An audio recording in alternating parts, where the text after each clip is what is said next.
Welcome to Back of the Rack, a gaming videocast about games long neglected and not respected, games that everyone's heard of or hated, or no one's heard of and loved. We play the games in between the essentials and the unwanted, but mostly, we play what we want on this podcast.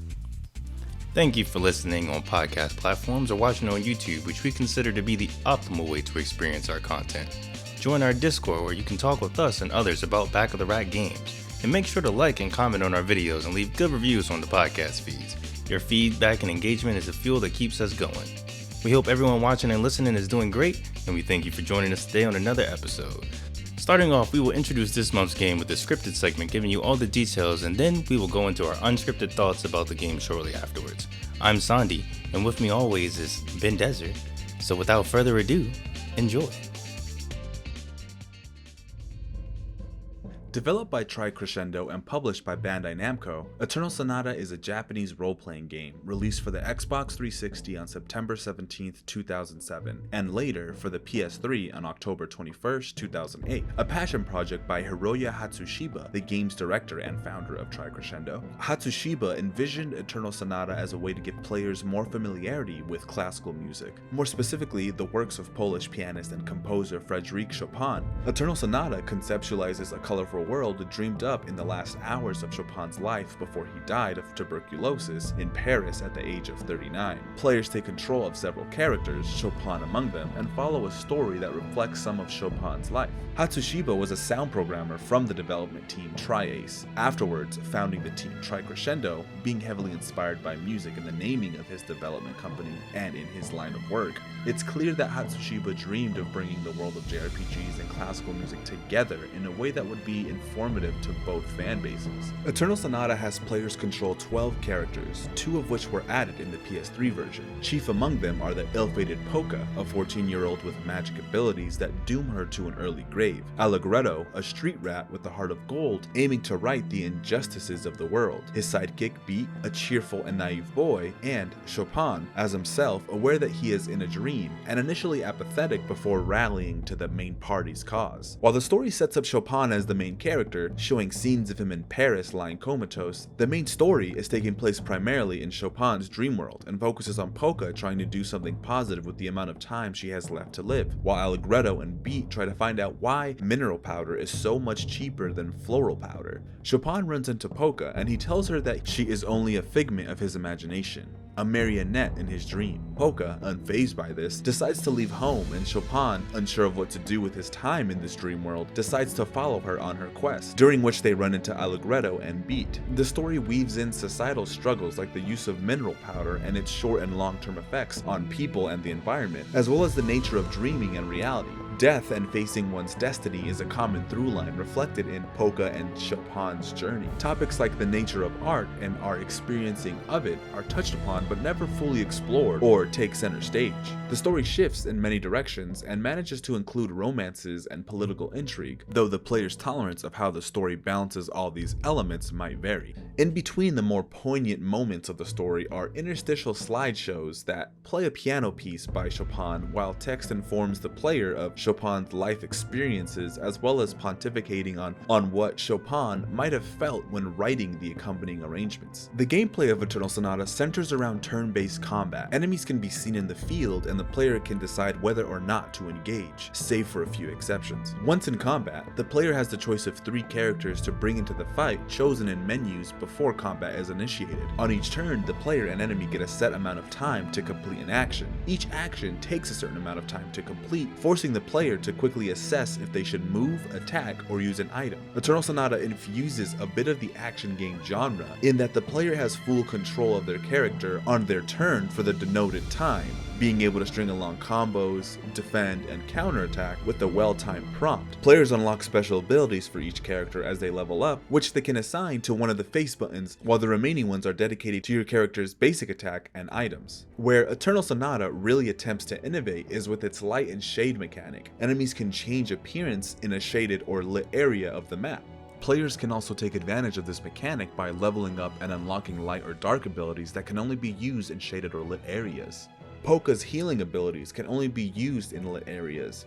If she is in a shaded area, the ability switches to a dark technique that the player assigned in that slot. This makes for a level of strategy that emphasizes positioning of characters. Players can buy weapons, armor, and items from vendors with currency earned from battles, or selling photos that Beat can take during combat. To emphasize the musical nature of the game, the player can find score pieces in the world. These score pieces contain musical phrases used for NPCs that request to perform a song with the player. If you match a score piece that better accompanies the NPC's musical phrase, the player is rewarded depending on the rank that they achieve. Tricrescendo's development history is somewhat nebulous. The extent of their involvement in certain games is not entirely clear. With Hiroya Hatsushiba being a sound programmer, it's not a stretch to assume that they've had a hand in the musical aspect of games. They are credited as co-developing multiple titles like Bait and Kados with help from Monolith Soft, the Tales series, including Tales of Berseria, Zestiria, and Arise, with Hatsushiba being credited as the sound director on Tales of Arise. The art director, Nozumi Shibahara, has credits for Kingdom Hearts Birth by Sleep and Final Fantasy Lightning Returns, fitting into less senior roles. Overall, Eternal Sonata set out to be one of the first JRPGs to illuminate the life and times of a classical composer. Critics found the game's music score to be a high point, but were underwhelmed by the linearity and the lack of exploration. Many found the game's visuals were some of the best for the Xbox 360, and found its social commentary to be powerful. Eternal Sonata would galvanize players and critics further as to why games should be taken seriously as an art form, if only for a couple of years before fading out of the collective consciousness of players. Eternal Sonata is an oft-forgotten JRPG, and one that every PS3 game collector has seen in the store sitting on the shelf, making it a perfect candidate for back of the rack. I'm not gonna give up. I want to be able to treasure the memory of all this adventure we've had together. You're right. There's no denying that the time we've shared together has been real. Let's get into the thought table, where we talk about the 3 pillars of back of the rackness. The first one being presentation. But before that, we usually like to talk about when we first heard about the game. So, Sondi, tell me when it was first exposed to the Eternal Sonata virus. When Eternal Sonata first opened its jacket to me. Yeah. I saw Eternal Sonata was one of those games that you saw like in the store, but you never picked up. Like it's one of the ones you looked around, you looked at the box art, and you said, "That's cool." Put it back. Never picked up. Yep, I agree. Well, there was a time just like you where I was just super into anime. Like anything anime. Like if I went to the game store and it had like an anime cover, bright colors, anime aesthetic, whatever, I was You like, gotta cop it. "Shit, what is it?" I was like, "What is this?" You know. Exactly. And I didn't ever pick it up. I think it was just one of those more expensive games. There was a time like you would go to like a GameStop or something. Anything Japanese was just super like overpriced. $59.99 still. 6 Yeah. months later, and you're like, "Nah, it's not under $40. I can't get it." Yeah, exactly. So it was always like that for me. So did you ever like you never rented it? You just kind of Never. saw it at the store. This is my first time playing it, and even then, I don't think I ever had like. I think I put it on like your wish list of like games that you kind of want to collect eventually. But it's always like I think I've passed it a couple times where I'm like, all right, I should probably cop this next, and I go, I'm good. I'm cop this. Nah, I'm good. I'll Yeah. get Into the Matrix on GameCube for no reason. It's a game that I feel like not a lot of people even talked about either. Like I don't remember. I mean, even online, right? Like it's not in people's like top 10s or like hidden RP like not hidden RPG. Yeah, hidden Hidden gems or gems and anything stuff like that. like that. Yeah, I because never see it. even around the time that this game like came out, I do vividly remember that Let's Plays were like super big on YouTube, and every Let's Player they play like a standard set of games, and there's Valkyrie Chronicles, Resonance of Fate, Tales of Vesperia, and never Eternal Sonata. I don't think I've ever seen any coverage of Eternal Sonata, not even an Omega Evolution combo video or anything weird like that. There's no footage, at least I saw. And even during the research for this game, I was right before we started recording, I was looking up just Eternal Sonata reviews, and there is not a lot.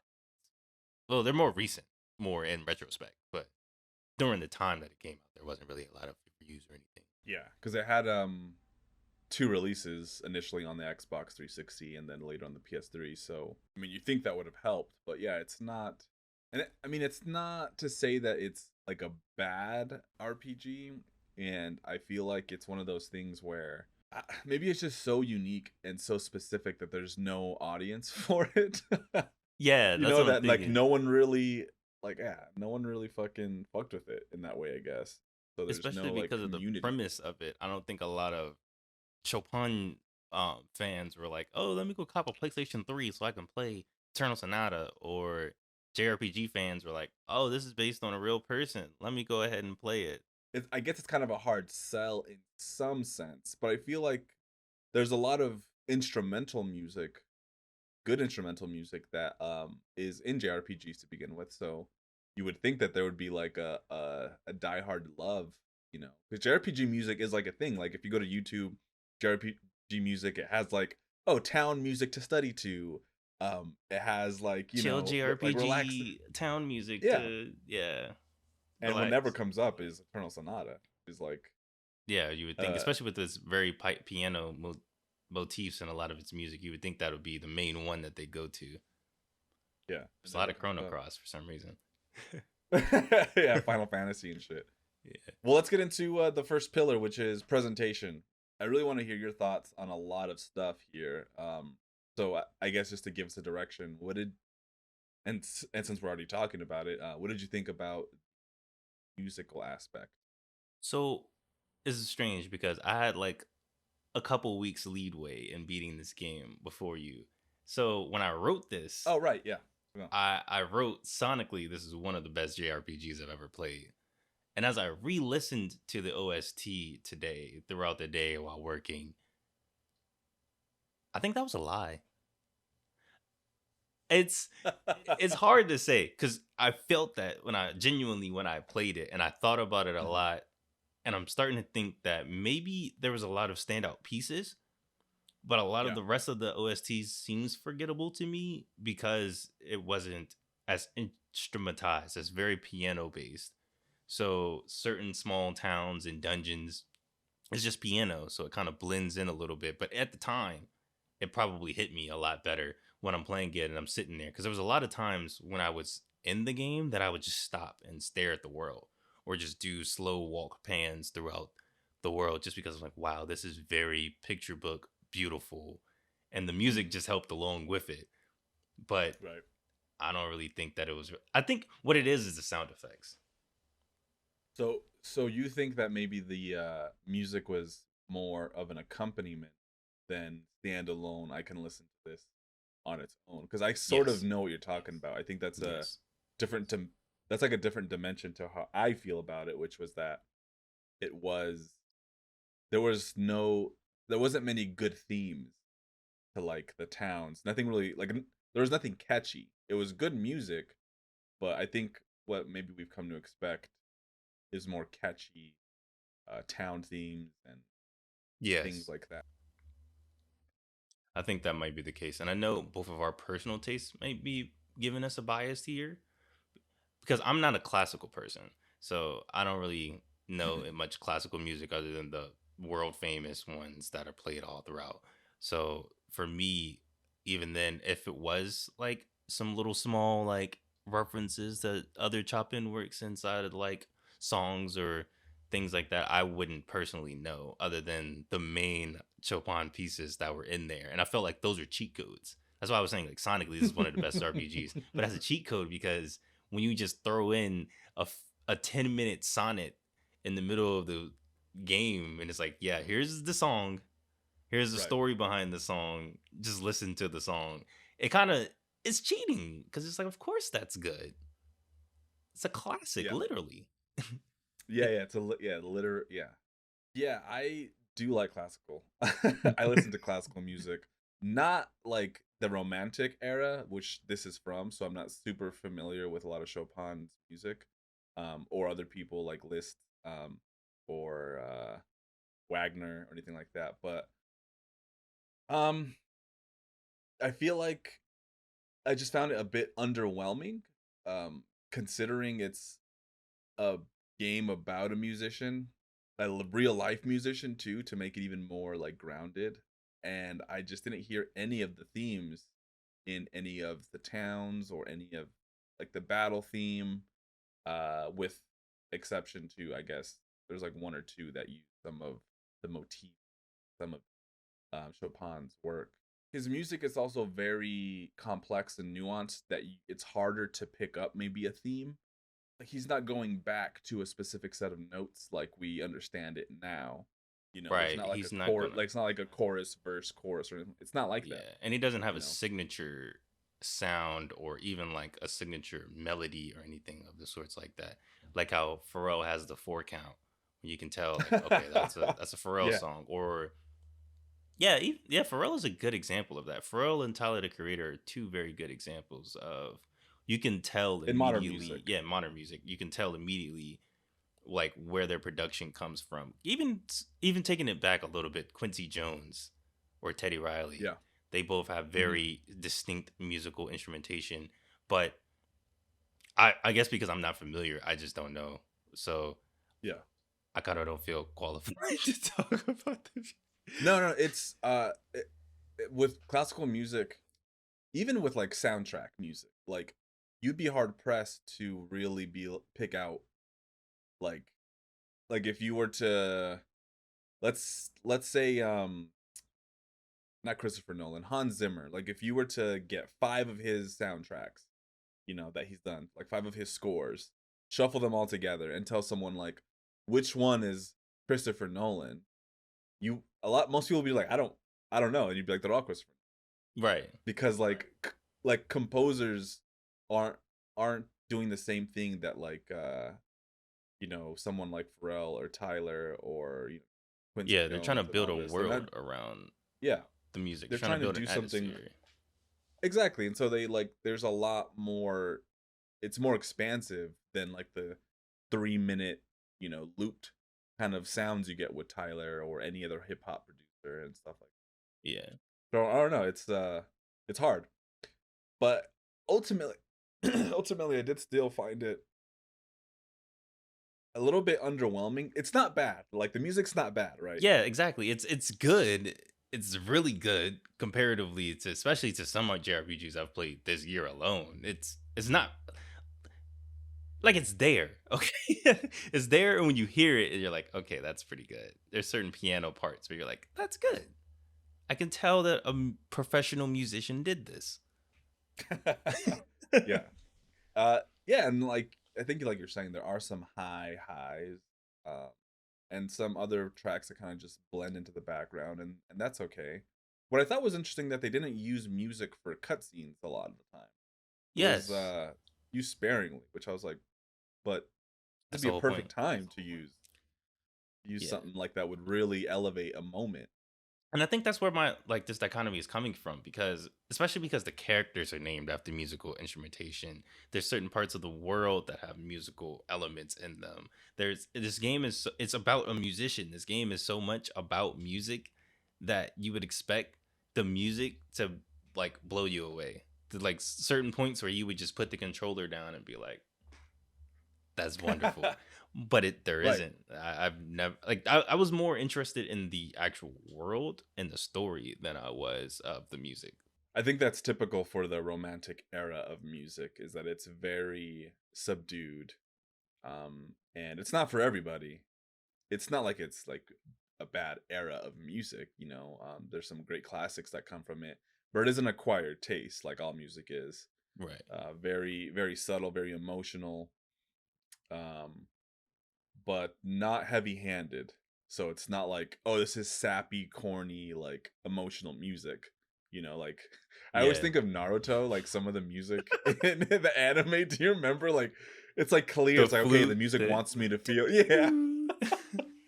It's like trying so hard. Like this is an emotional moment here. Like, and you're like, oh my God, okay, I get it. Yeah. Like it's fucking. So it's kind of like that, or it's not like that, where it's definitely takes a step back and it's like, okay, we're gonna be more like, you really gotta have to pay attention, and we're not gonna. The music isn't telling you what to feel. I Right. guess you could say. And I think that might come into play because of the way that the story is set up. It is dream esque like it floats in the background enough to like get you into the world, but it's not taking over the world Yeah. in the way that a Persona, when you listen to the music, you're like, okay, that Iwadawa Dorm theme it's just a Yeah. nigga rapping. You're like, okay, I'm gonna put you in a trance. You're just bumping instead of, or even even the battle themes, how it comes on and it's a full orchestra song with a lady singing and everything. You're like, okay, I'm trying to focus on the battle. I'm dying right here, but kind of takes away from the actual JRPG. And I think the music, it does that in a good way where it doesn't take away from the JRPG that you're playing. Yeah. Yeah, no, I think that's a good way to put it. Yeah. Um, but let's see, what else do I have? Oh, what did you think about the main battle music? Because it's I guess the main theme is used throughout that battle music. It's like the main song. I loved it for the first 5 hours of the game. Yeah. Mm-hmm. I really love that battle theme. I love it so much, but I think I hate the sound effects. Like in this game, the hit noise, it's like after a while of just it sounds like somebody's hitting like a chalkboard with a metal pipe, and it's so gross. Every hit and every sound when you pop off a special attack, it takes away from that battle theme, because the battle theme is really good, especially the variations that they give with certain boss fights. It's a really good battle theme. It'll be top 5 if this was turn-based RPG and I didn't have to hear all those sound effects. You know what? The sound effects didn't uh, like, you bring it up and it's kind of coming into my mind because so one of the days I had to go over to Elise's parents, my girlfriend's house, to help with taking down Halloween decorations or fall decorations from the attic. And so I brought my PS3 because I was gonna play games there for a little, because like she likes to hang out there a bit afterwards. So I was like, I need to play this game, so I brought it with me, right? So they allowed me to play in their living room, and the self-consciousness all came when I was playing that shit. I was like, "Oh, this sounds so annoying." I could only imagine. Like, for me as a player in, like, playing in this room on my own or whatever, You it kind of get doesn't. used to it. You're okay. You're in your zone. This is what you do. Yeah. I'm like, "This is fine. These sounds, okay, they don't really, but the minute someone else is there, I was like, "Oh my god, this is so repetitive. The sound is annoying." That's all, I was grinding a little bit, so that's all you heard. Was just like, "Ah, ooh, yeah, yeah," like the fucking sounds and just the the sayings that they say, like I felt at the bad beginning of because every battle.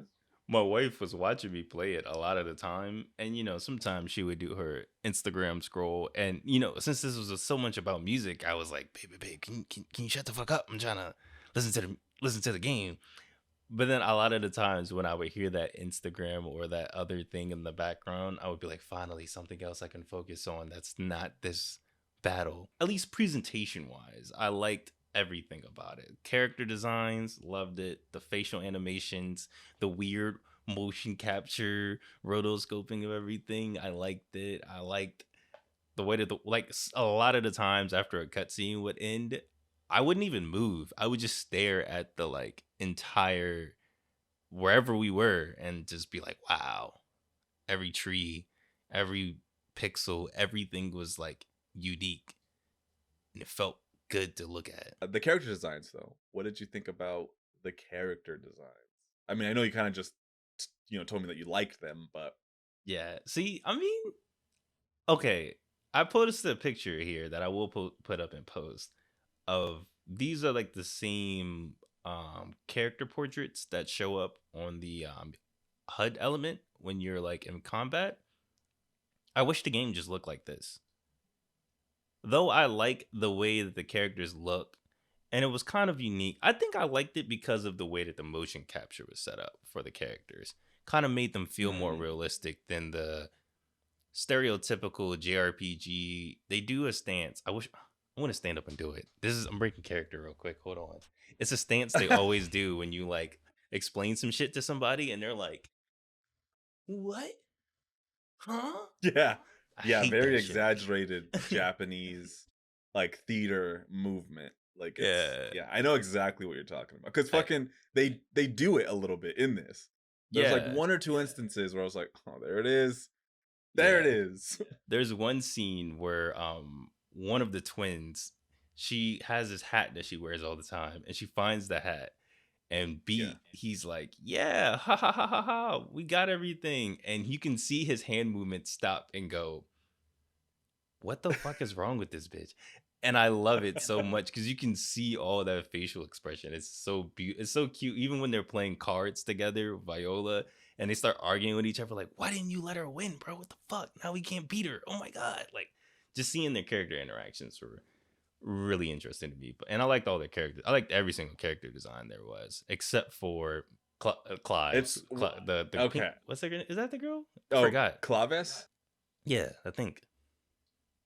Yeah, the girl with the pink hair that Yeah. dies Yeah. early on dramatically. Okay. Oh yeah, spoilers. I forgot.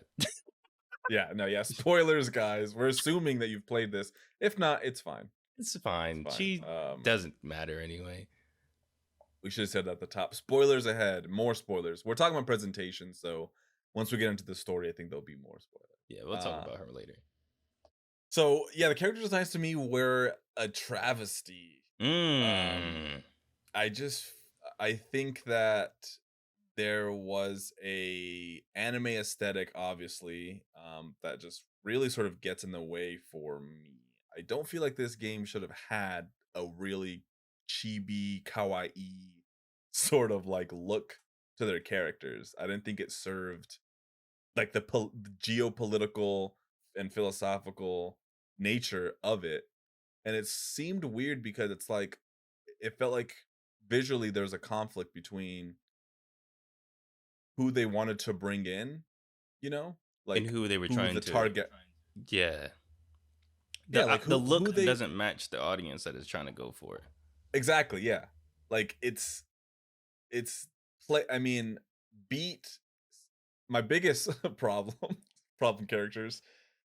I feel like Salsa and her sister look they don't look bad again. They're just so painfully NPC, like just very silly looking, and Beat with his like little arms down out thing, little arms, little legs, big ass head, small neck.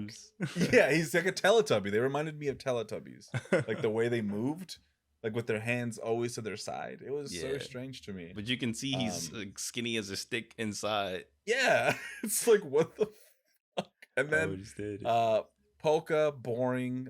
My girlfriend's dad thought it was Little Red Riding Hood, and I was like, no, it's not Little Red Riding Hood. I'm sorry, but I can absolutely see what you're talking about. It's like the most basic design ever.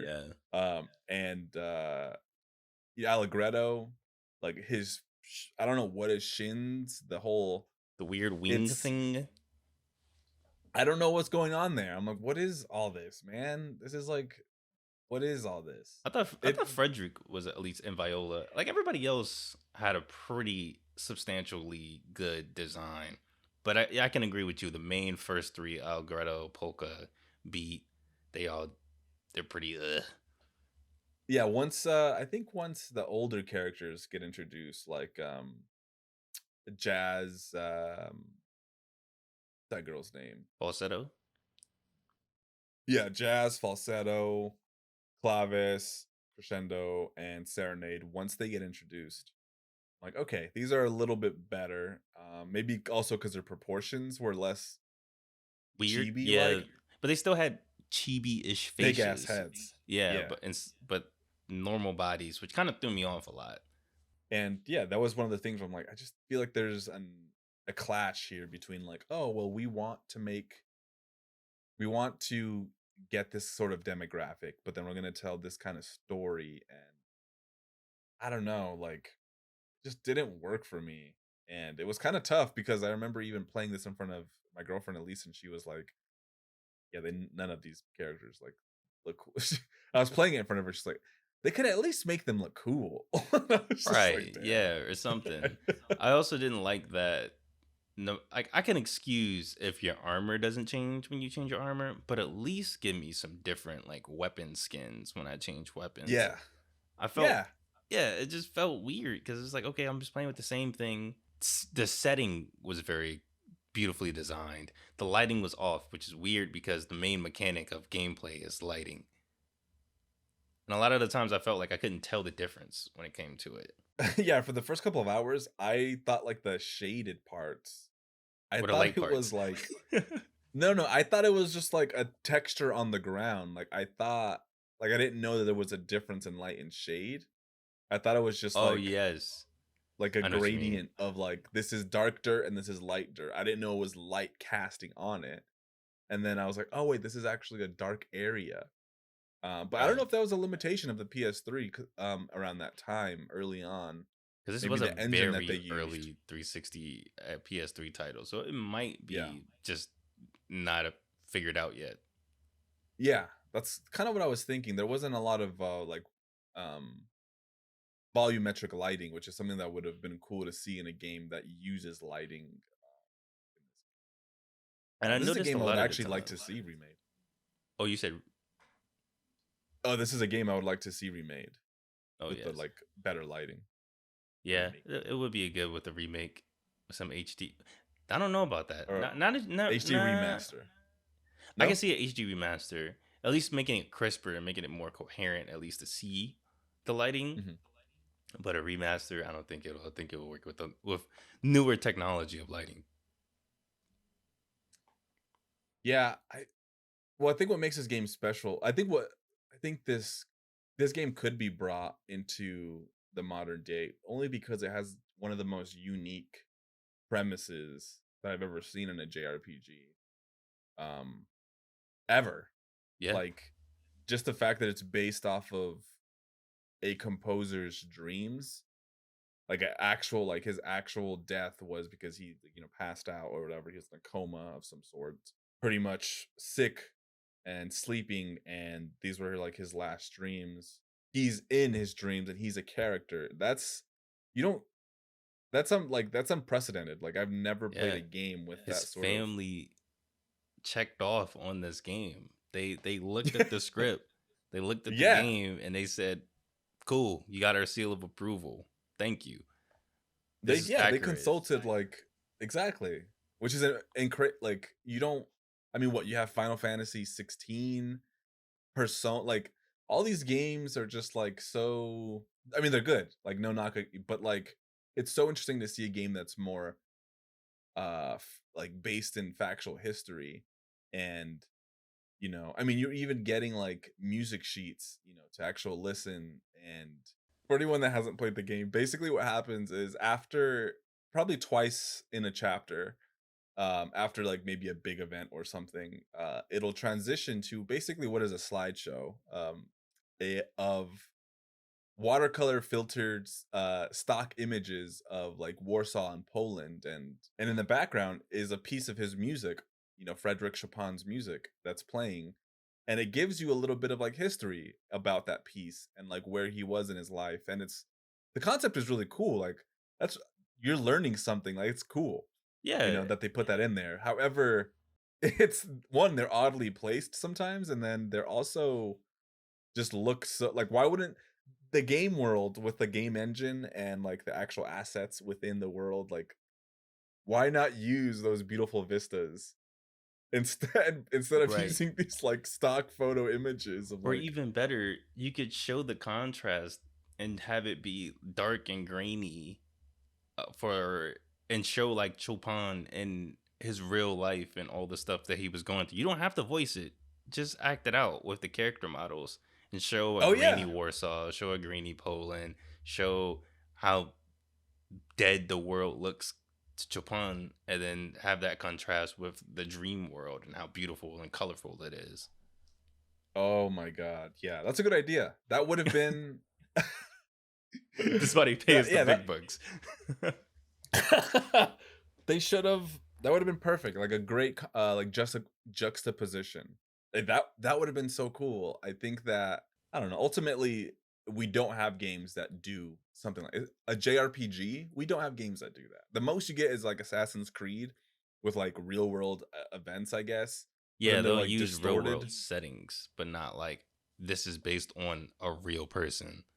This is what Right, really happened. Well, I don't want to say what really happened, but this is excerpts of a person's life.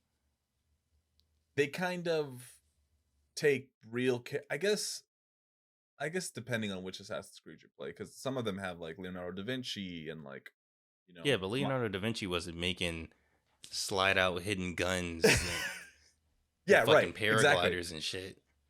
They definitely like distort it a little bit to fit the game, to make it fun, as it were.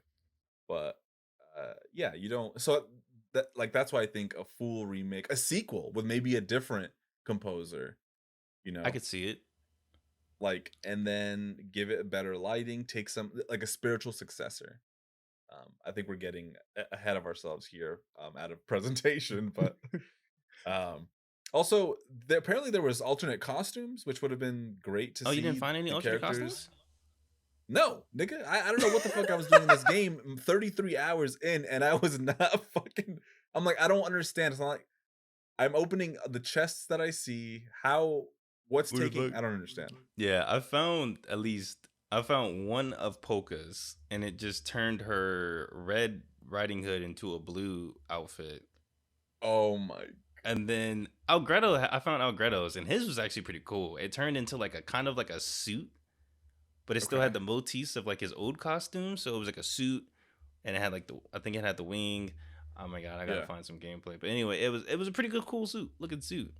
And there's another suit for Beat, and I think there's another suit for Algretto and another suit for Where did you find Polka. them? I couldn't tell you. I found Algretto's in a dungeon. Like randomly in chests? Yeah, I found Algretto's in a random dungeon. I think Polka's was in a house.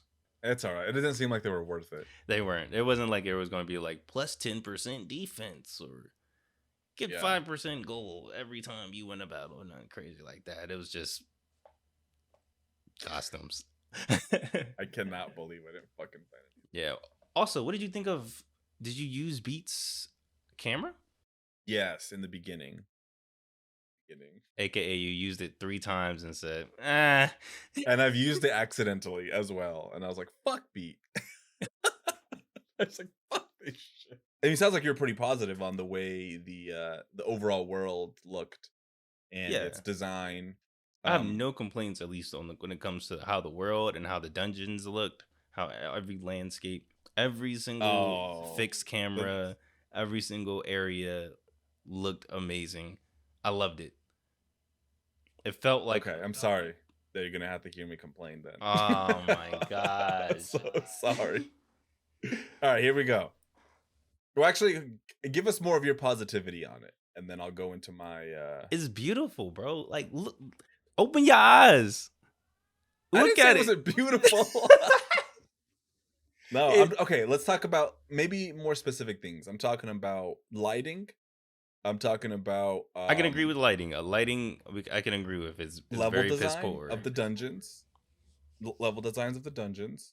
And I guess you could talk about the UI because that's part of the design of everything. Stop. Go ahead. Because now you got me rethinking myself. Because now that you say all that, I'm like, wasn't so good. That wasn't so good. That wasn't so good. I guess the layouts, the patlets that everything has, the diversity of the dungeons. I don't like the number of dungeons, but the diversity of them all. You got a graveyard that has its own little shtick. You have a mirror dimension. You have this super cool intro sewer level that doesn't even look like a sewer. You have the forest, which was great, and it looked kind of like a rainforest, but it wasn't a rainforest. Mm-hmm. You had the pirate ship. There's a lot of good dungeons. Every dungeon might have been long. Might have been very long hallways with annoying press this button puzzles.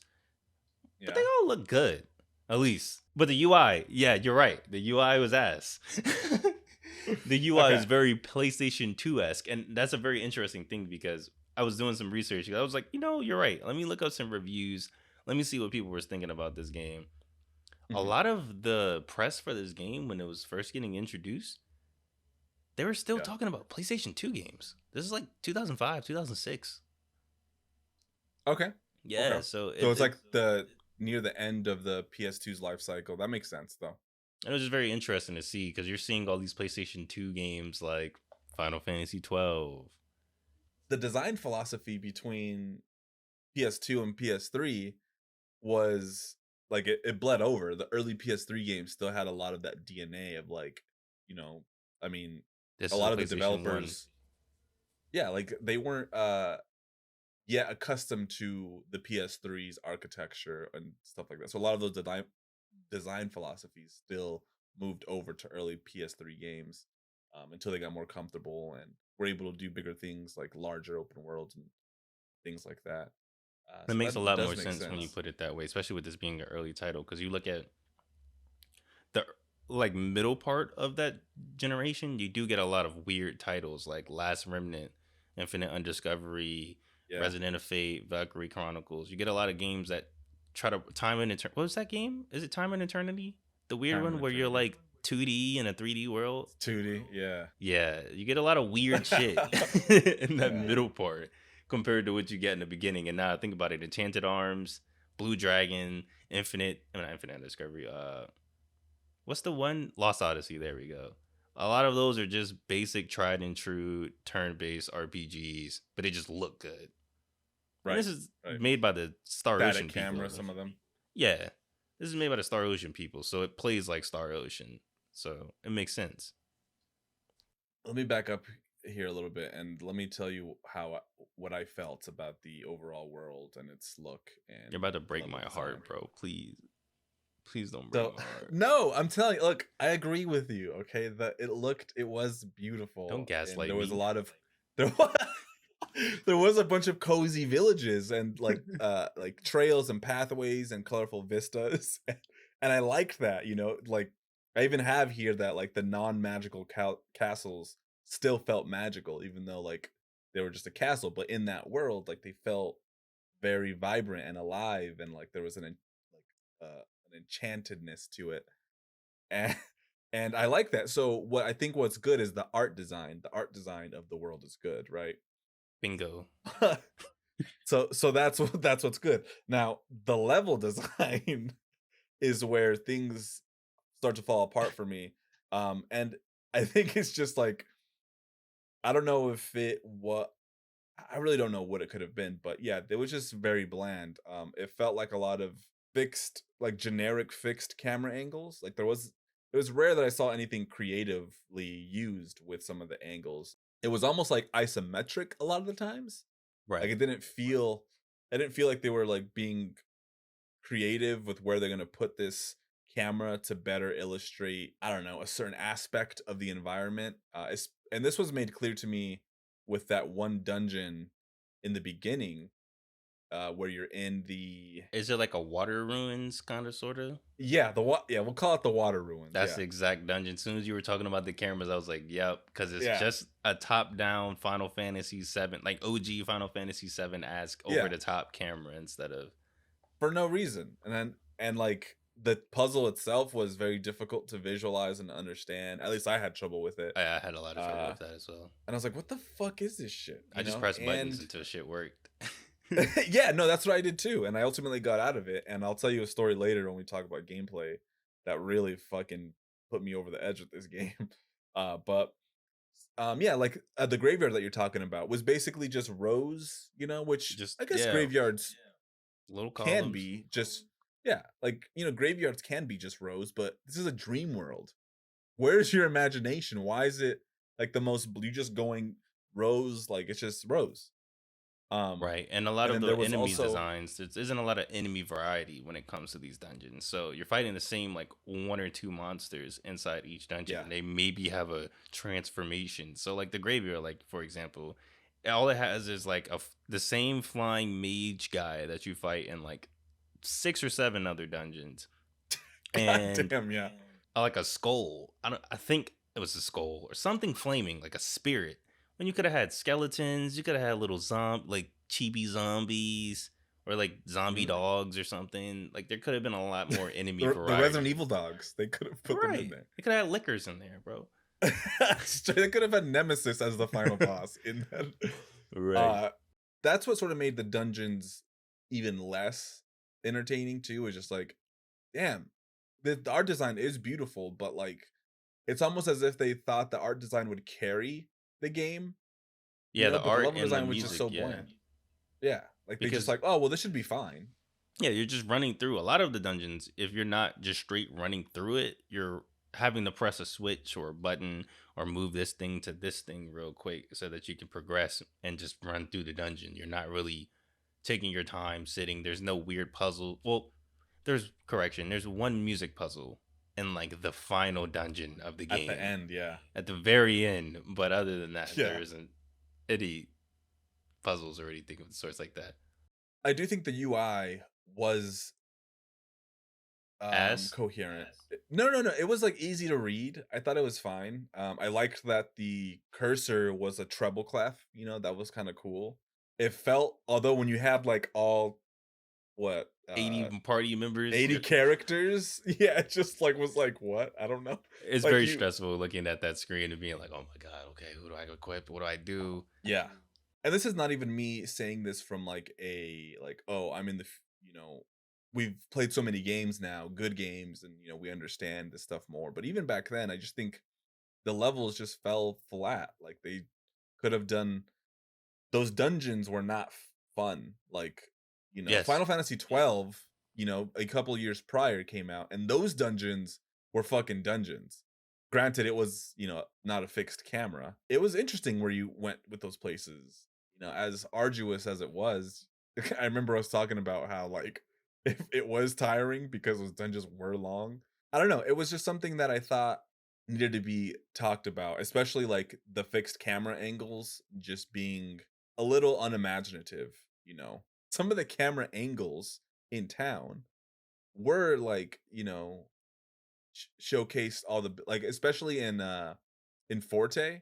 I feel like the camera angle there was creative. As you walk towards it, it's pulling back, it's revealing the castle, it's revealing like the little cottages and the bar and the shop. But other than that, weak sauce. I Yes. was like, ah. And there was a lot of invisible walls. Your A character lot felt of visible walls. like they had a bubble around them where like there was just the collision detection was just so it felt weird. Like you're kind of just like a foot away from things. It's like, why can't I walk over here? It doesn't let me get closer to it at least or right. something. I don't know. I feel like we should start with gameplay first on this one. Oh, okay. Sure. Because I have like a lot more to say about story than I do about gameplay. No, yeah. No, yeah, fuck me, yeah, whatever.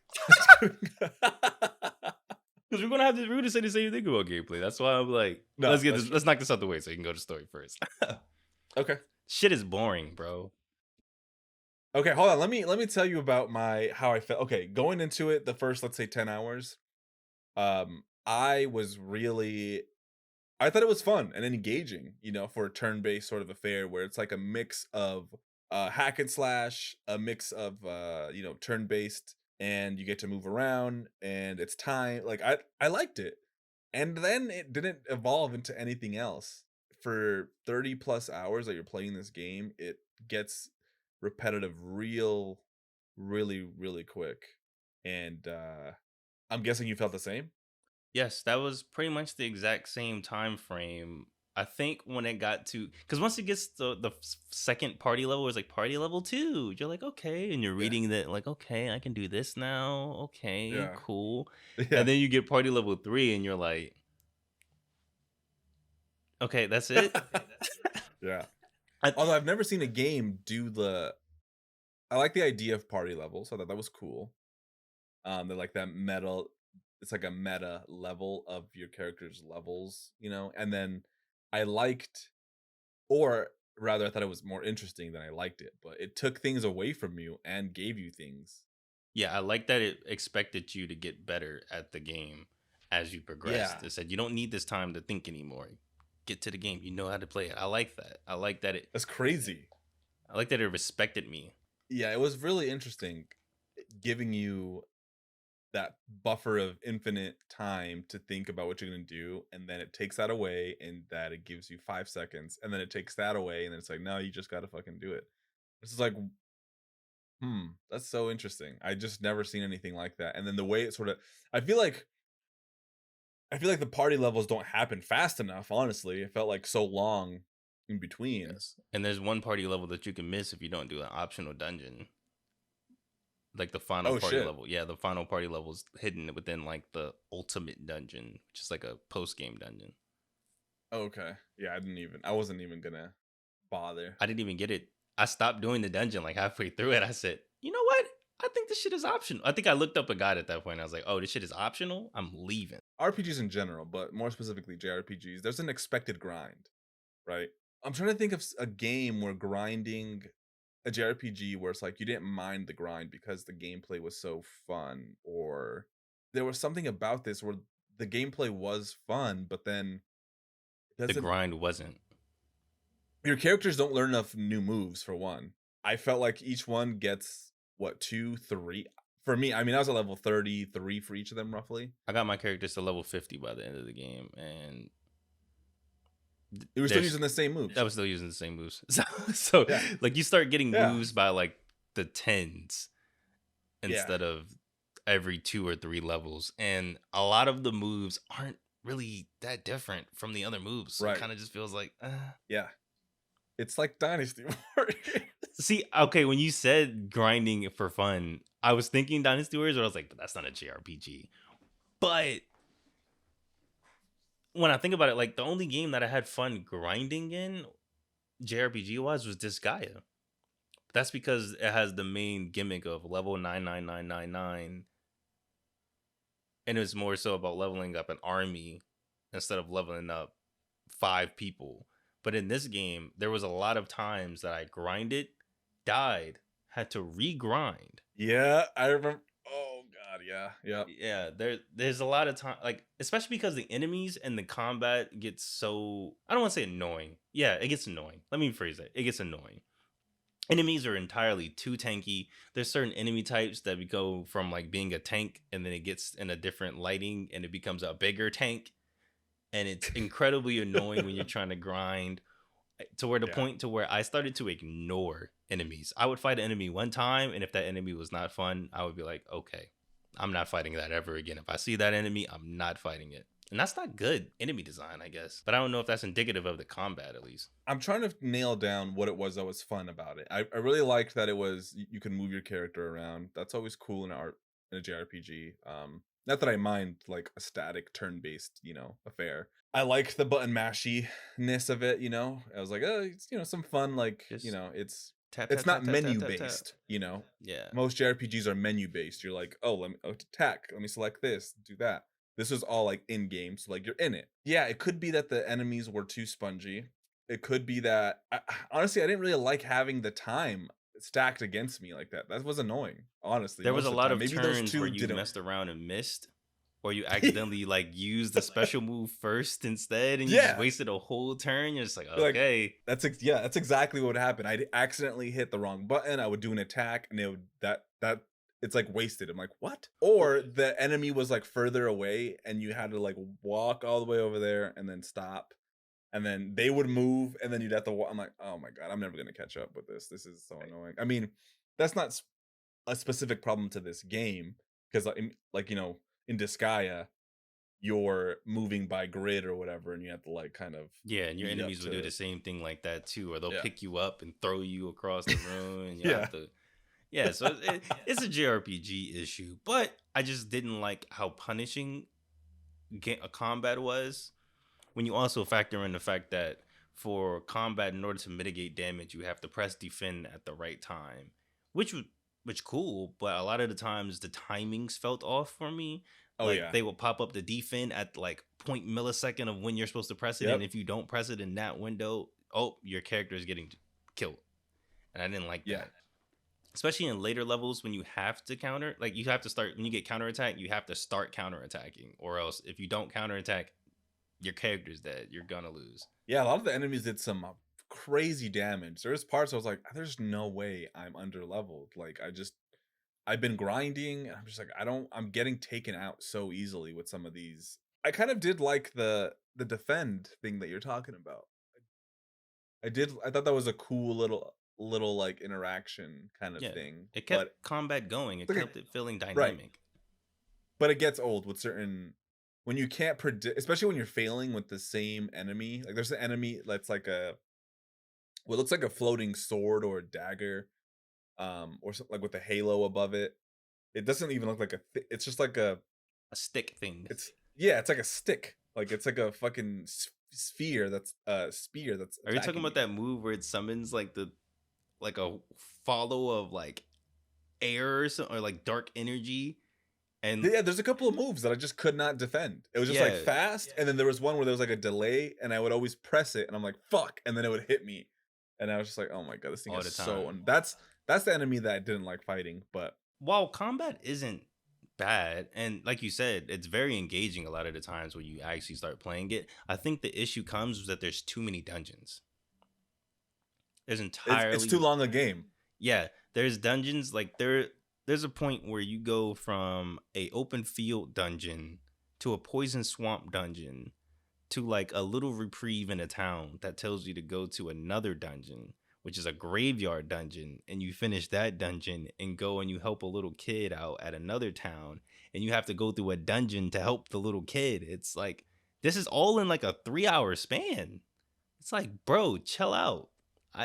Can I chill out? I didn't like that I didn't get a chance to chill out in towns. I didn't get a chance to meet the characters. Yeah. I didn't get a chance to do some silly mini game where I fight in a gym, or like the only mini game really is like, oh, go find 3 pieces of paper to give to these goats in the very beginning. But there's no other time that you do nothing crazy like that or have to talk to anybody. Yeah, that was fun. Yeah, I would like if there was more time to chill out in towns, more events to do, more time to chill out. Because it felt like you're always on a bustle. And because of that, it felt like every dungeon started to feel less like a dungeon and more like this is an excuse that somebody mapped out and 3D designed this level, and we gotta go use it. We're not gonna waste these resources. It's funny because you sort of reframed the whole idea of dungeons to me, because it's a very sort of meta label for levels, right? And Right. especially in a JRPG. So when we were talking back and forth, you're like, oh, there's more dungeons. And I'm like, have I been through any dungeons? And I had already been through 3 levels, which was like one of Yeah. the puzzle dungeons and then some other areas that were out in the open. But you consider those dungeons. So I was like, oh, I guess they're levels or dungeons. I Like, mean, don't... to me, it's a dungeon. The sewer is a dungeon. Right, The sewer forest is was a dungeon. Yeah, because I wouldn't really call like, I guess, the forest a dungeon, or Right.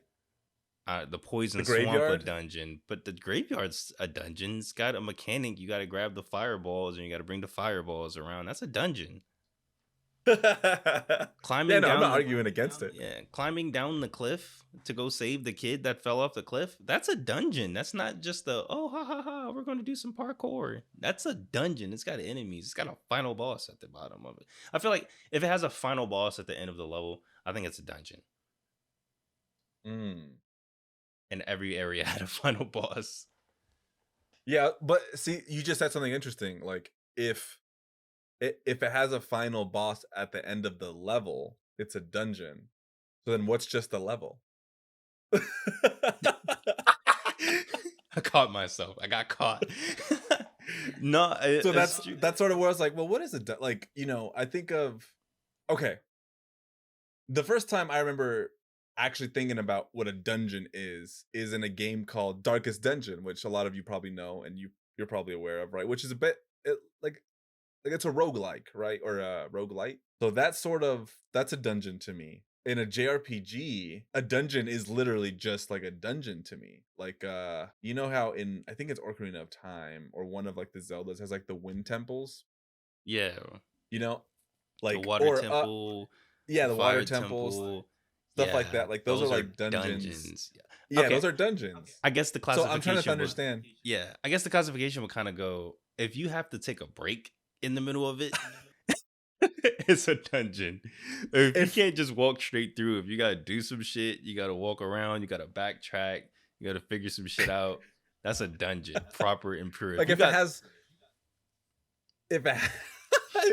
a puzzle, if it's an enclosed space, if you have to, because it's like, well, then is Resident Evil just a dungeon game? Technically, it's a dungeon crawler. If we're going by this definition, you are in a giant dungeon and you're just trying to escape the entire time.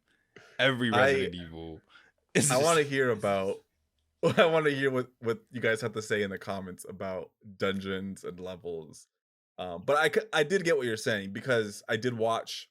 Okay, so I put 33 hours to the game. How Long to Beat says that the game is 30 hours to beat.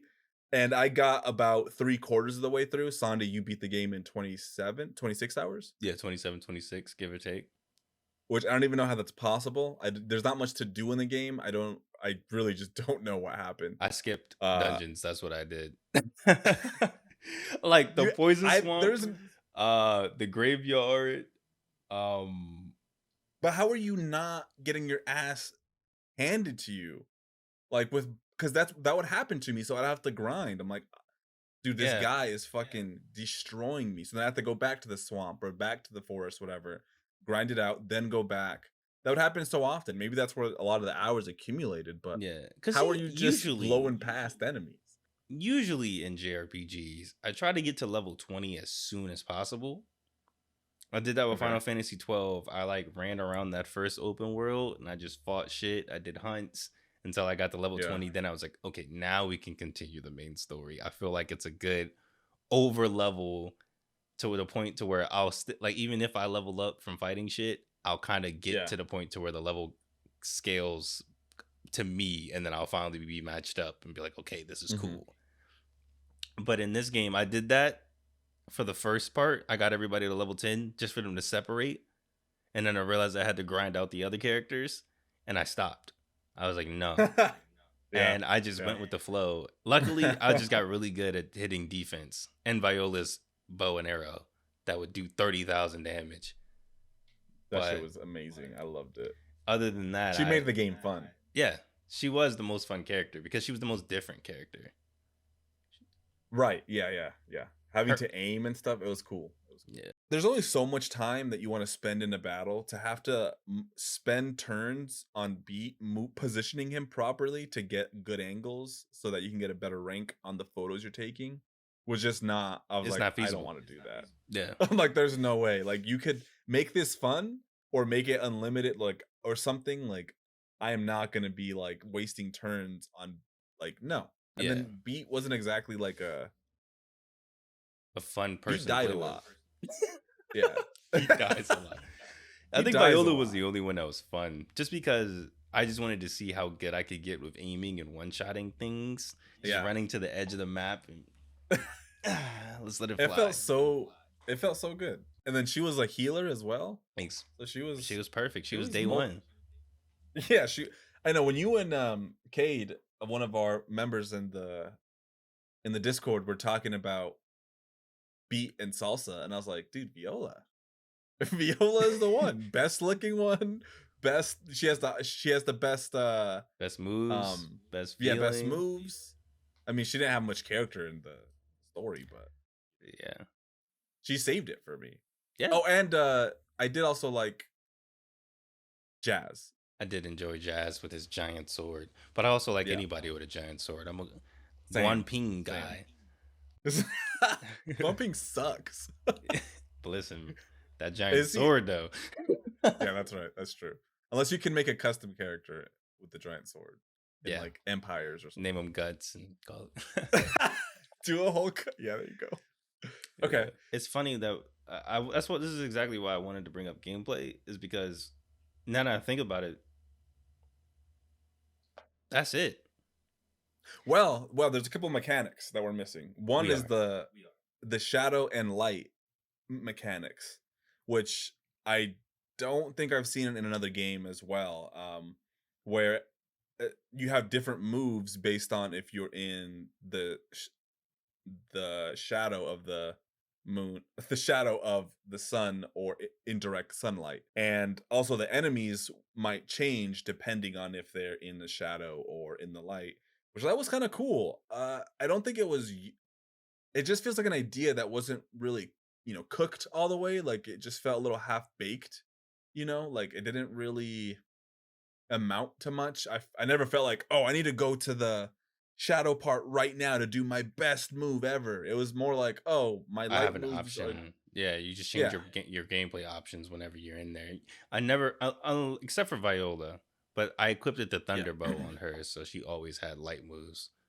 So I didn't Yeah. really So think you about could it. I could yeah, just always heal with her. But most of the time, yeah, before I had that bow, I was like, hold on, gotta get to the light. But every other character, damage wise, I was just like, we're just gonna just hit and then triangle. I think this is where weaknesses could have played a big part.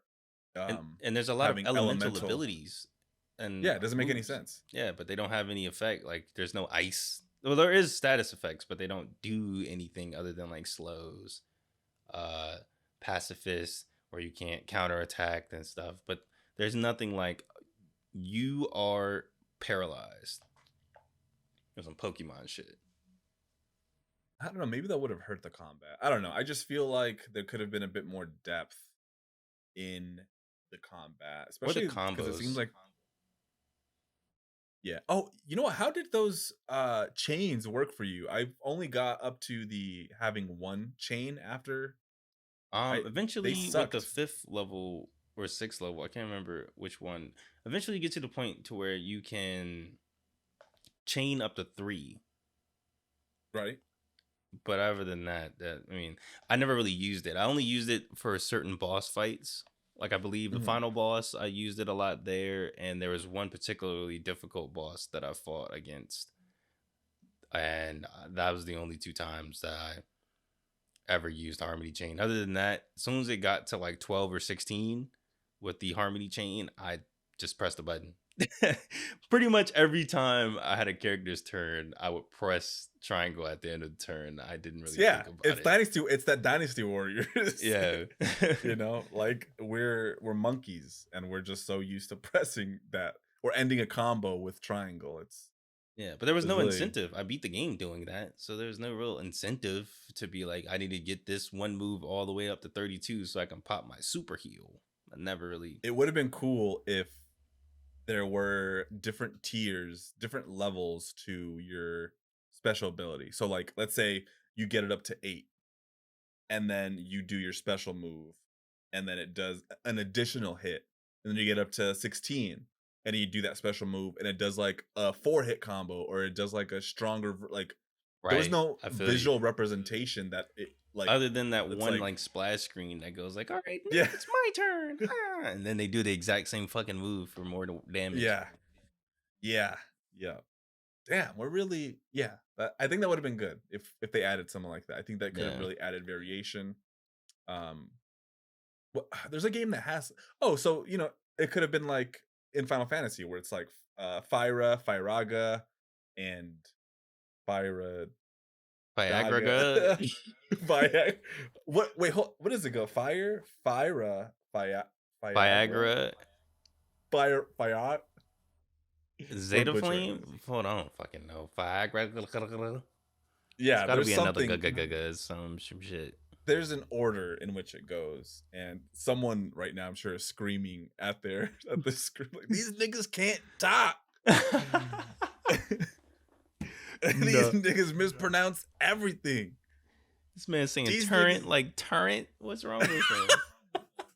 Can't believe These this, man. niggas, he's saying chopping instead of Chopin. These niggas is stupid. Unsubscribe. No. Speaking of Chopin, what did what did you think of the score pieces? Did you interact with that system? I did it once, and I was like, no, this is not cool. What a neat idea, but so poorly implemented. I was like, yo, Bro. it's like you can make your own like little beat or like what goes best with this. I'm like, this is sick. And then I'm like, oh, what? This doesn't make any sense. All It this sounds for terrible. all this for a Phoenix down? Fuck no. Yeah, all this for a fucking potion? No. I'm not doing this shit. Yeah. Speaking of which, the in-game economy, I had so much money. I was like Yeah. swimming in it. Yeah. I bought so much. I was like, I Yeah. think this could have been balanced more, but I had like I never had like it was rare that I needed to buy potions because I was set. Yeah, I think I bought like 99 of everything. Anytime I went to a store, I could just straight up buy whatever equipment I needed. I didn't really Yeah, need to be like, but I also grinded, so I kind of. There were same, specific same. parts. There was like specific dungeons that if I got to the final boss and I got my ass whooped, I would just Yeah, fight in the room right before it and fight, and then go fight the boss. So yeah. by that time, I had a lot of money, so it didn't really matter. Let me talk about the part that really pissed me off real quick because I mentioned it earlier. So this is the water temple or whatever, like the ruins. So after I beat that part and I escape and I'm out of there, and then the story, continues, and then you go back into that water temple area. And I thought that you had to go back to that puzzle in that water temple And redo it. and redo it. Oh So I no. essentially fucked myself. I undid what I didn't even know that I, because I kind of just fucking was pressing buttons, so I didn't know what I did exactly. And I was like No. stuck there for like 2 hours trying to figure out. I mean, I grinded a lot, but I was like, what the fuck? And then I figured out, I'm like, I didn't watch a walkthrough. And so I went to I watched a little video on it, and this is the problem with the camera angles. The camera angle blocked like where you're supposed to walk through that door. Yes, yes. So you didn't know that I did the exact same thing for us. I didn't fuck up, but I did the same thing where I walked around the dungeon like, where the fuck am I supposed to go? What am I supposed to do?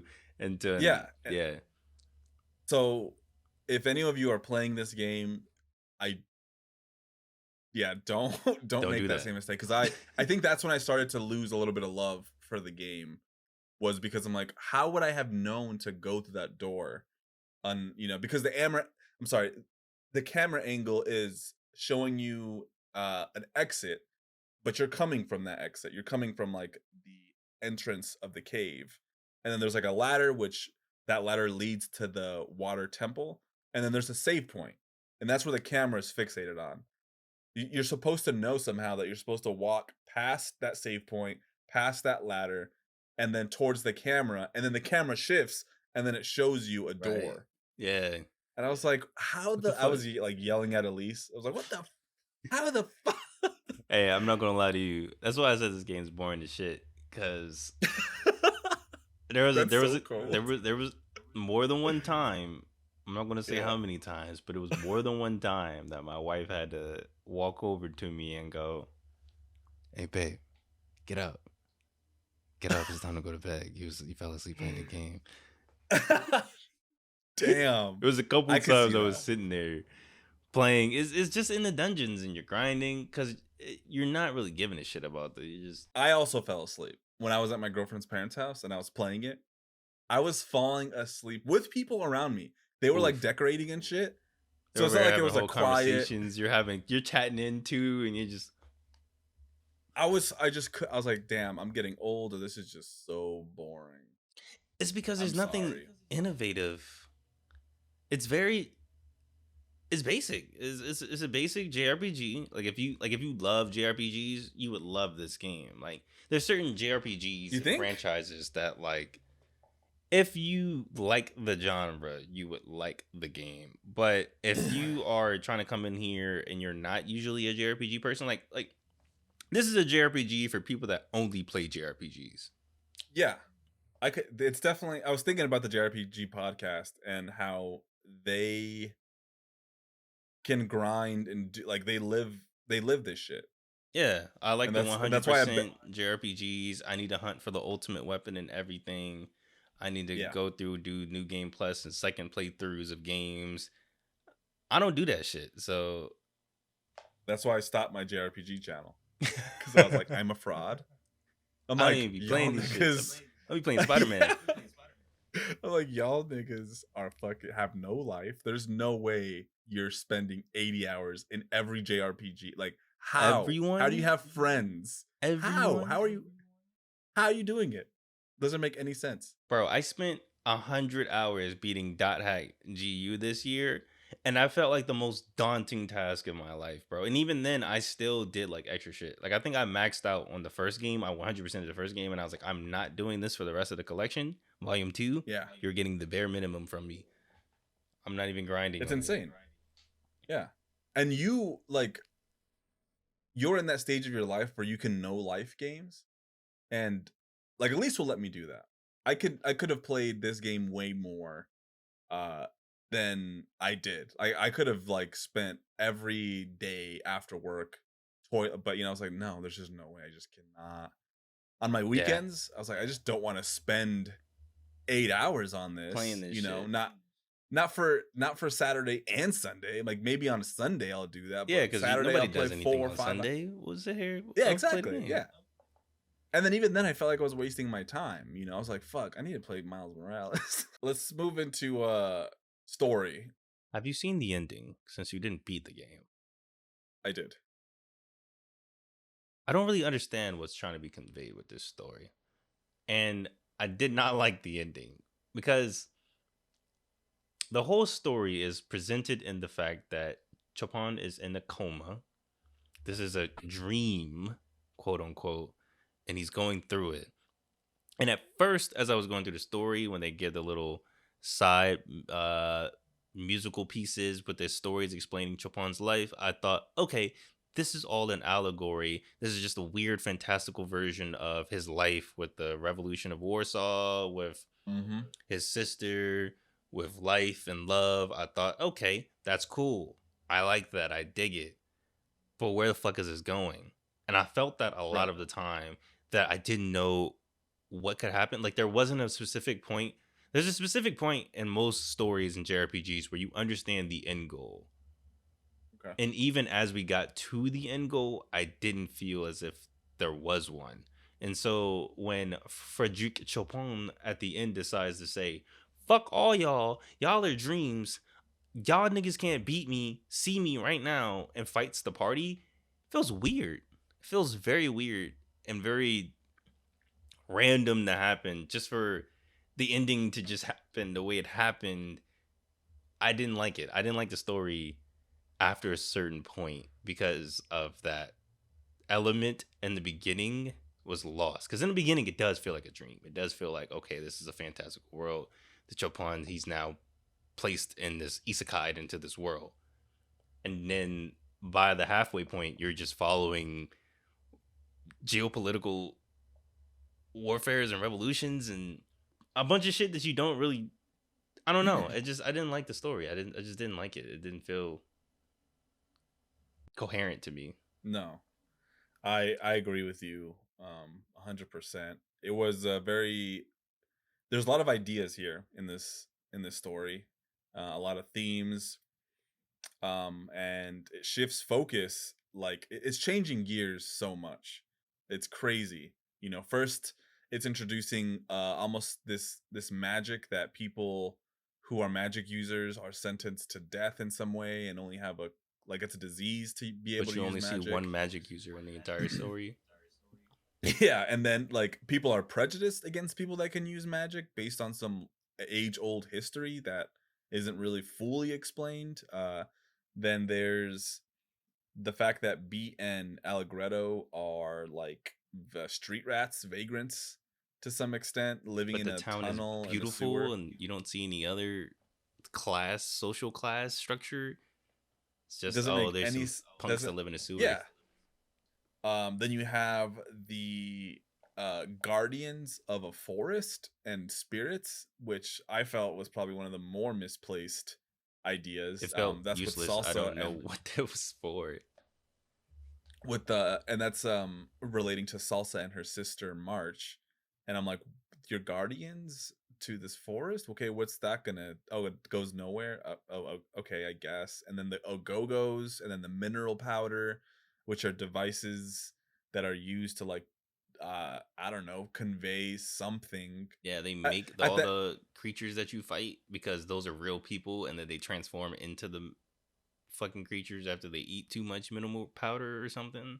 Yeah, mineral. Yeah, there's a revolution happening with a whole separate faction, and yeah, there's a whole political intrigue. There's romance. That's, oh my god, dude! The minute Clavis, her whole that fucking soliloquy. Oh my god, bro!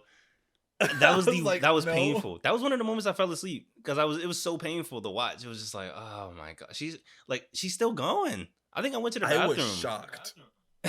That was the most anime shit, like turned up to 11. And she didn't deserve Like it. the She was in a party melodrama. she was in a party for 2 hours. She did not deserve that shit. I barely know her. I don't even know what she does. I can't even remember her moveset. If you told me what weapon she had, tell me what weapon Claves had right now. I think it was a wand. I don't fucking know. It was so unearned, that moment, and you had to sit through it. That's when the story started to fall apart for me. I was like, yes, okay, now that we're was the making moment. some really, because I was like, I kind of like this philosophical talk about, Frederick knowing that he's in a dream, and him telling Polka, like, this is all a dream, and she's like, well, if you know if it's a dream, what am I thinking, and like, that was a cool little play. Like, I like those little small ideas, and I wish that was expanded those upon character more. moments. Right, yeah, the whole focus of that, it moves. It's like no longer about Chopin and his journey through a like dream perception.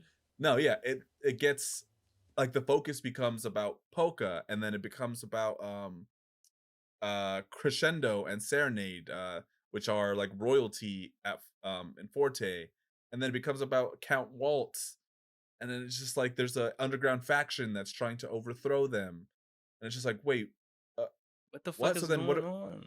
But then we cut back to like real world Chopin in his deathbed, with like the doctor saying like, yeah, he's probably having dreams. I wonder if he knows. It's just like, what's the focus here? This is all over the place. And yet the reviews on this game, Love the story. I'm so confused. I'm like, what? What did y'all get? How? There was one point though. There was a town that you visit of, I suppose it dead people live in this town, and it's all the people and their spirits of where they go. The people that, they died from mineral powder, or like the people that were. It's a town. The elegy of the moon. Yeah. And there's one small scene where if you talk to one of the little spirits, it's just Frederick, and he talks to the spirit, and it's his sister. Yeah, that died of tuberculosis, and I was like, oh shit, this is getting interesting. But I wish that was more of the game. I wish it was more of Frederick not being in like, after Frederick joins Algretto and Polka and Beat, he's just in the background just watching the entire story. Yeah. I wish that he was more involved in being like, well, this is how I did it back at Warsaw, or in my world, this is what's happening here. I wish that there was more frontline Frederick, especially for him being the main character and final boss, because it feels unwarranted for him to be the final boss to just turn around and be like, actually, you guys are all a dream. I don't believe none of this shit. Fight me. Feels stupid. It's like, what the fuck? That you didn't need that. You could have just left that out. You could have still had him turn up on everybody and be like, you guys are all a dream. And then Poco would be like, if it's all a dream, then watch this. Or something. You know what I'm saying? And had the same ending. And nothing would have been lost. I don't know. It felt Shakespearean. And that might have been good if they leaned more into the Shakespeare-esque storytelling that they were trying to. Because Claves, with that fucking soliloquy, was very Shakespearean. And if the rest of the game was like that, like on some Midsummer Night's Dream kind of vibe, I think it would probably slap more, especially with the way that the world was built around it, where it's fantastical as fairies and bullshit. It would have been cool. Yeah, there was performances that were very theatrical. Some of the dialogue was very, I think I know what you mean by Shakespearean, but I think I would call it just very theatrical and melodramatic. I would say that I think what happened is that the focus on Polka and Allegretto and Beat was a marketing ploy, a marketing tactic for a demographic that they thought that they were going to pull in. I think that having a 20, or how old was he, 38-year-old man be the focus of a JRPG wasn't going to go well for a JRPG demographic. Like, they just don't play. You don't play older people in JRPGs. That's true. You don't play mature people. Because when they re-released Nier, they didn't re-release Nier with the old man version. They re-released Nier with the young boy version. So that's very true. Yeah. And it's a very Japanese like thing. And I think that they shoved it in there. I don't know if it feels last minute, kinda. Maybe not as bad as like Final Fantasy 12 with Vaughn, and they definitely it could have been such a good story if only they treated it with more respect towards adults. Like adults play games now, and I feel like a remake where it focused more on the adult journey of someone dying. I mean, you don't have to make it edgy and like super dark or anything, but like it doesn't have to have an 8-year-old or 14-year-old taking center stage because you're afraid that people who play JRPGs aren't going to be into this game. And I think that's why that focus was there, at least in my mind. And it is weird because Chopin's real sister died of tuberculosis at the age of 14. Yeah. And Polka's 14 and dying of magic. It would have been more apropos for Frédéric to be protective of Polka throughout the journey instead of taking a back seat and just staring at shit happening, of him being like, no, I have to protect her. If they sort of had like the characters be reflections of Chopin's actual reality, because they were talking about with these, like we mentioned earlier, the slideshows of like history, his personal history that coincided with like a piece of music that he wrote. They were talking about all these people that he knew and how he felt about leaving his home country, and like these just little like trivial moments that I feel like could have played a bigger hand in the overall narrative and the overall themes. But I'm like, okay, because that's what I thought what was going to happen. That's what I thought, like kind of sort of with the revolutionary people. I thought those are kind of like his homies from Warsaw. Polka was representative of his sister. They don't go anywhere. Like it doesn't. Yeah. It's like they're like, well, let's just kind of make it that, but it's also its own story. And I'm like, well, that's not interesting. I don't care about this revolution right now because you want me to focus on Chopin and this is his dream, but I don't care about a fake revolution. It's hard to care about everybody like Salsa, and it's hard to care about all of them because they're figments of his dream, his imagination. So it's like, I wanted to see him come into that, like, this is a dream. How am I going to, or maybe just, I don't know how you would have done it, honestly, but I don't think that focusing so much on like these fictional characters, essentially, that are just a dream made it any better. It was weird. Yeah. It felt like two different things. It felt like if you took out all those interstitial slideshow moments that I was mentioning, if you took all those out, if you took out the fact that Chopin, like in the beginning, is on his deathbed, I think it could have been a self-contained, its own JRPG, and it probably would have been better for it. Yes, because the expectations would have been different. Yes, because it has to include the historical context of Chopin. I think that kind of hinders it a little bit, because while I enjoyed it, I thoroughly enjoyed when it would stop. Like the first time it stopped and said, "Hey, this is his musical piece, and this is the story behind this piece." That was the craziest and probably one of the best things I've ever seen in a video game ever. It's so badass. Yeah. But it also was kind of weird how much small talk and small time that we had, just idle time in between walking that we had with characters. All the banter with Beat and Salsa, who I love, by the way. Viola's weird crush on Jazz, or random crush that came out of nowhere. Crush. Also, who else the other girl? Falsetto. How she had a crush on her crush. I was like, what? What are we doing? Why this man got all the hoes, bro? What's going on? What is this? Why?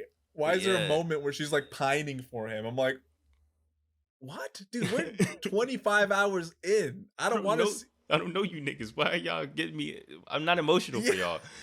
and then why is Allegretto like and Polka a thing, but they're not? And they're on the cover of the like when you boot up the game, it's clear that they're like. Yeah, but I like that. I like that though, because they're both, when you think about the age, when you finally see the ages and you're like, okay, they're 14.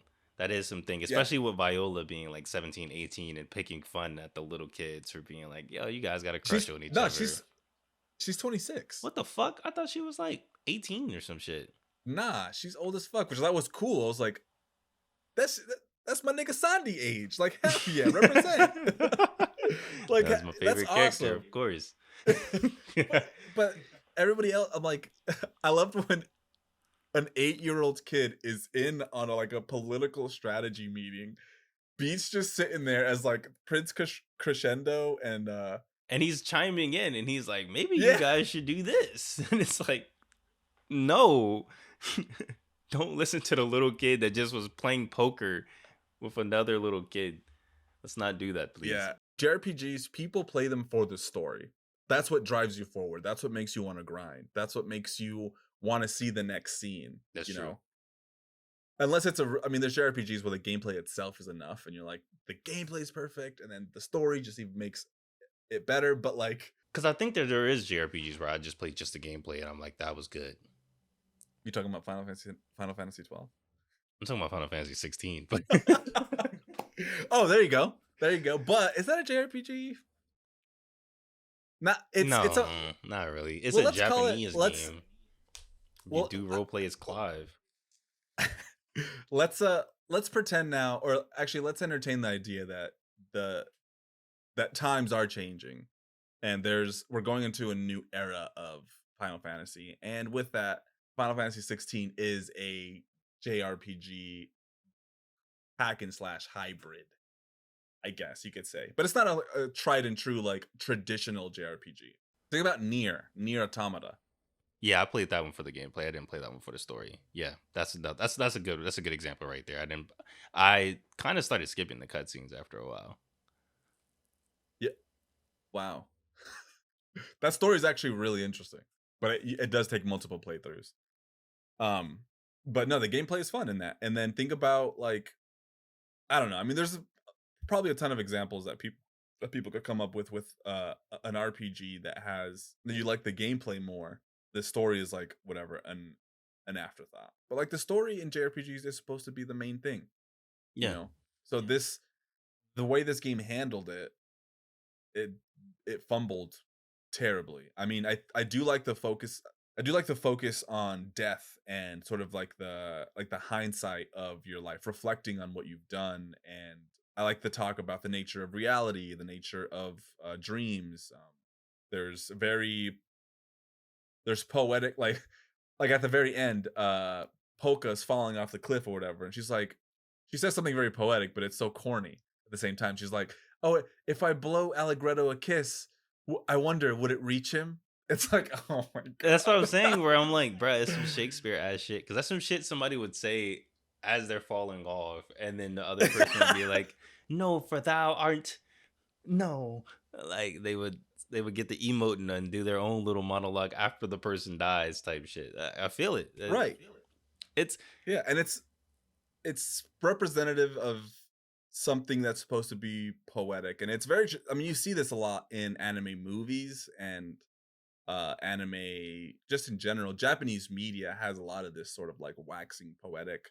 There's some very philosophical ideas that aren't exactly new or groundbreaking, but it's cool that they bring them up as these chibi characters talking about like the nature of reality. I think it was Viola was talking about mineral powder. It's like it's interesting how something that is used by people is good in the short term, but is horrible hurtful in the in the long long term. term. Right.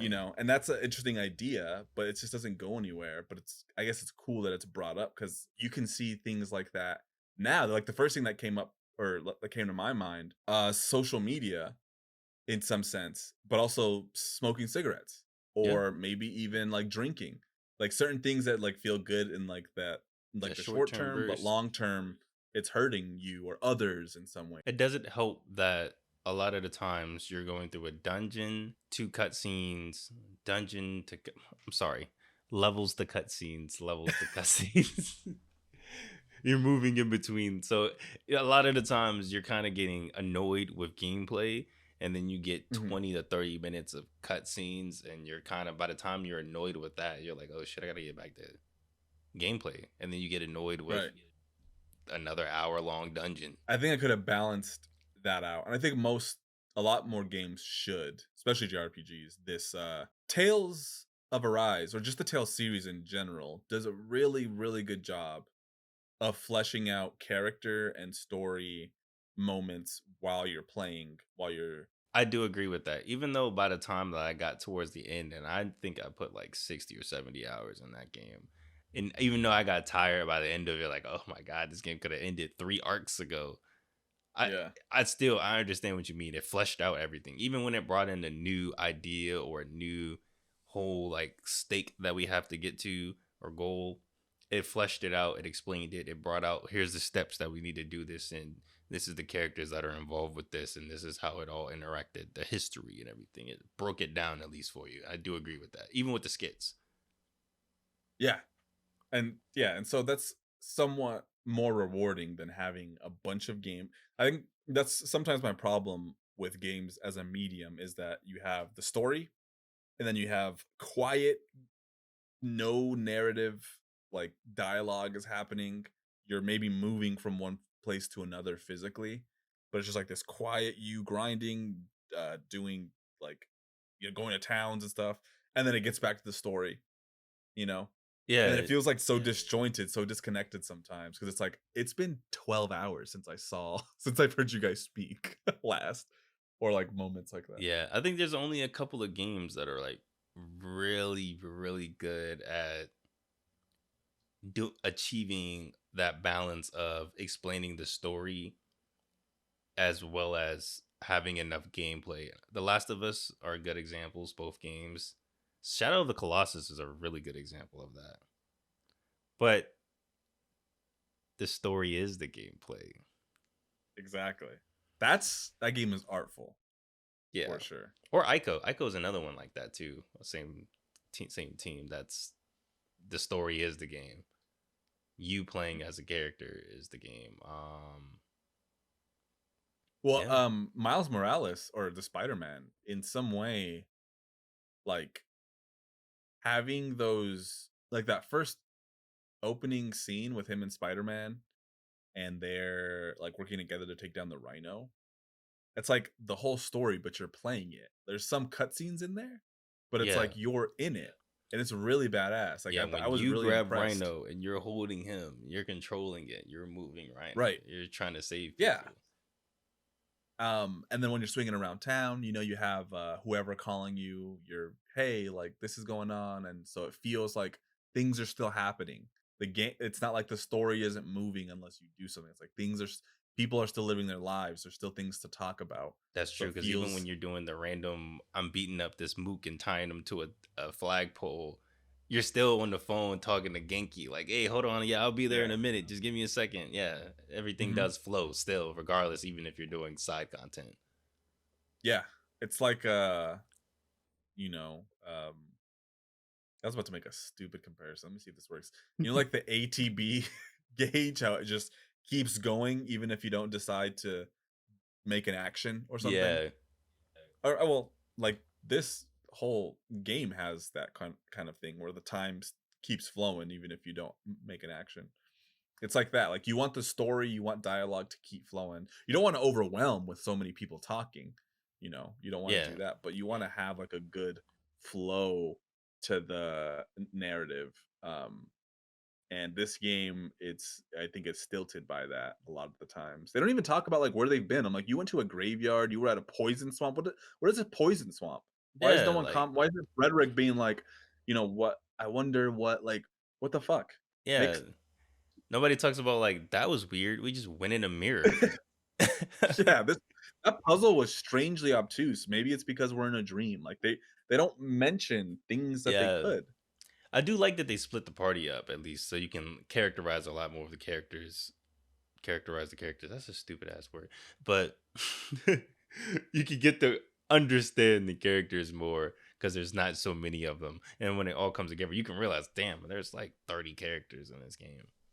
But Yeah. you can at least get to feel their vibes a little bit more as they're split apart, except for the revolutionaries. But I also feel like the revolutionaries were, I feel like that was a group that we didn't really need to see or Nah. play As as. much as I liked, I'd rather them be the main characters, not their revolutionary story, but just swap Yeah, them swap all. Like, them with the youngins, and I would be perfectly okay.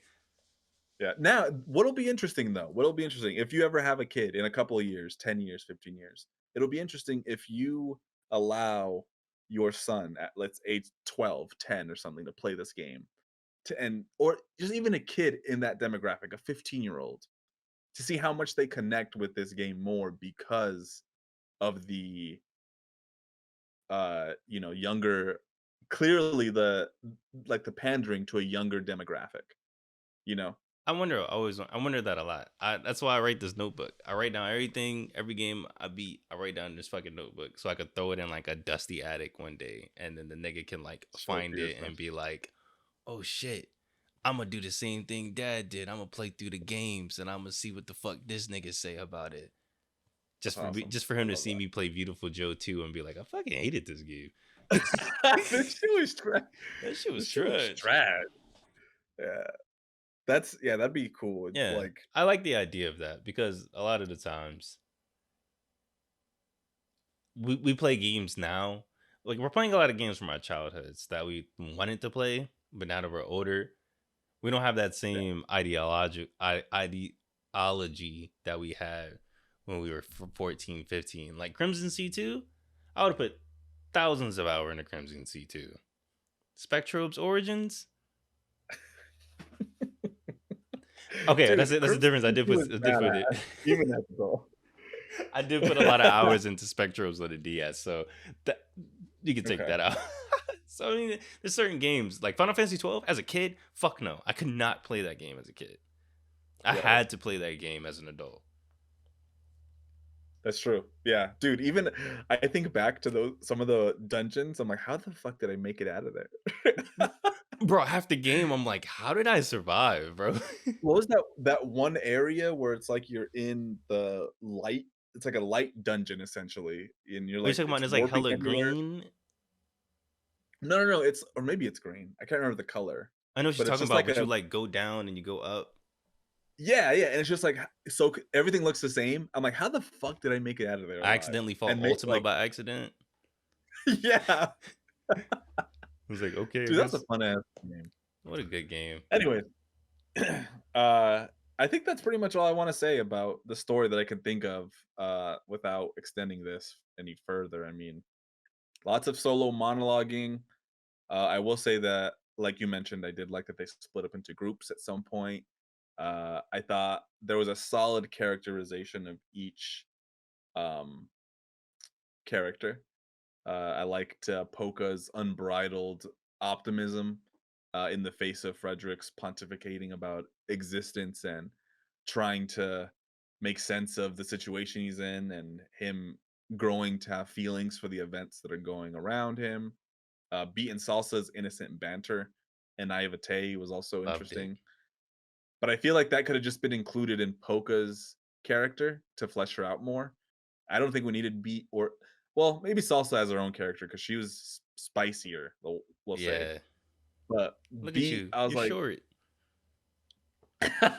dude, how many was there like 4 moments There where was they like did 6 or that whole 7 fucking bit? moments. Like that was their whole thing where they were like, I haha, was I'm like, taller than you. Haha, you short.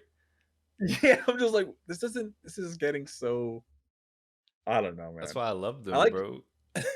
Beat's voice actor, isn't that it isn't that voice actor in Digimon? Yes, I Like think the it is the original dude with that like plays Kai? yeah, I think it is the dude that plays not Kai, but the dude his friend, Yeah. not Ty, Yeah, one of his friends, right? the The kid with like Izzy. orange shirt, he has like spiky yeah. Izzy. So it was good hearing that voice again because I like it was nostalgic. But I hated Beat. I wanted to beat the fuck out of him. Listen, all y'all niggas hating on Beat, 8-year-old. bro. Y'all need to get all Beat junk, bro. Beat is a dog. He got hoes. Salsa in March. He got Salsa and March. He got 2 twins. What you know about Jazz that? has hose. Jazz has Jazz has hoes. hose. Every girl in the 3 story, women? every girl 3 wanted him, women. bro. That shit's It was crazy. like fucking Cloud, like with Tifa and Aerith, and like all the Jesse. girls were after him. Yeah, and Jesse. I'm like, what are you guys doing? Who wrote this? It wasn't even like interest, like oh, like they're like I don't know, Yeah. But anyways, that's all we got, guys. I don't know. Do you have anything else to say about the story? No. Do we have anything? Do we have anything else to say at all, really, here? No. I think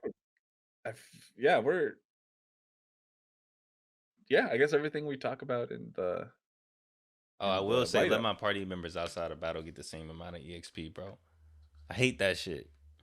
Oh I yeah. hate when you do a JRPG and the people that's not in battle don't get EXP, or they get like baby like 0.3% of the EXP. You know how Doesn't annoying that of make sense? grinding that is, bro?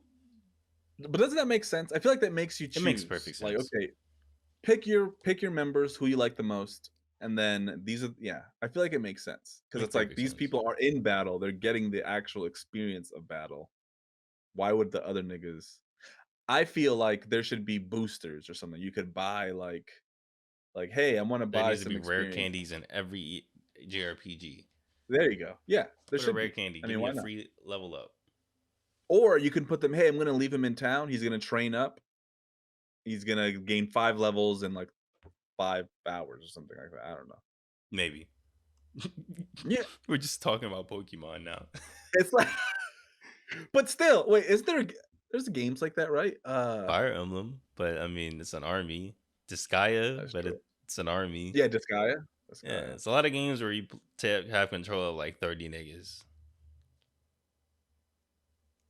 I want to let's never do a JRPG on this channel again. We're doing one next season. We're doing one next month. It's different. It's different. We're doing No, two I'm more kidding. JRPGs. If you ask Elise, I went through a whole like, wow, I just can't fucking do these JRPG. Like, this game broke me almost. I was like, so I'm like, why is this? I should like this more. Is this why am I not? Well, how am I so behind? How am I not getting it? I was I like, I feel just you. can't play these And games you just anymore. came I off was of so Final confused. Fantasy 16. Yeah, I feel Yeah, you. yeah. So I was in a whole like, I was like, maybe I should. Maybe it's me. Yeah, and that's why I was like, maybe my whole my channel, that I was gonna do JRPGs on. I'm like, maybe just not. Maybe I just do like regular games. I don't fucking know because I'm just like, I don't have the patience for some of this shit. There's JRPG players put up with a lot of bullshit in their games, and I don't know why. I Facts. don't know what it is. Facts. That's super facts. I'll grind. I'll do this stupid shit. There's a lot of JRPGs. I look at the gameplay system and I'm like, This is bullshit. it's bullshit. Like Yeah, this is there's another game that Track Crescendo made called Fragile Dreams: Farewell Ruins of the Moon that came out on the Wii, and I was this close to putting it on the list because I was like, yeah. this looks cool. It's like you play as this only guy, like the last man on Earth or kid on Earth, teenage boy on Earth, I guess. And Of there's a course. bunch of ghosts around, and you have to Mhm. scavenge and go around and find parts, and you fight ghosts with your little rusty pipe and stuff, and you have to actually use the Wii remote as a flashlight to like Mhm. find stuff in locations. I was like, this looks pretty cool. Yeah. Then I realized it was a JRPG still. And I was like, never And then mind. you knew. I was like, never Yeah. mind. I don't know. I think JRPGs you can't play them. As an adult, don't No, bother. not as like you gotta space them out. Like if you even gonna play a Yeah. JRPG, you gotta play a bunch of JRPGs and like back to back to back, or you gotta just play one JRPG a quarter. And Pretty much. yeah, Pretty much. Well, and the problem too is that no, I think I still would have dropped this even if I didn't have like the time crunch.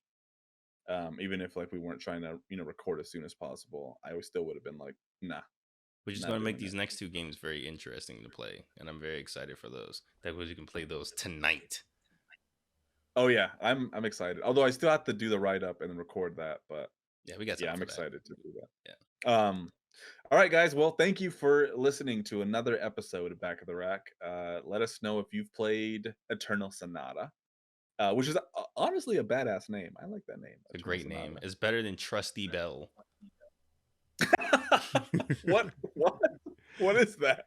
That's the Also, that's a Japanese name. The Japanese name is Trusty Bell Choppin' no Yubin. oh my god, that's Yeah. hilarious. Yeah, Eternal Sonata is a cool name.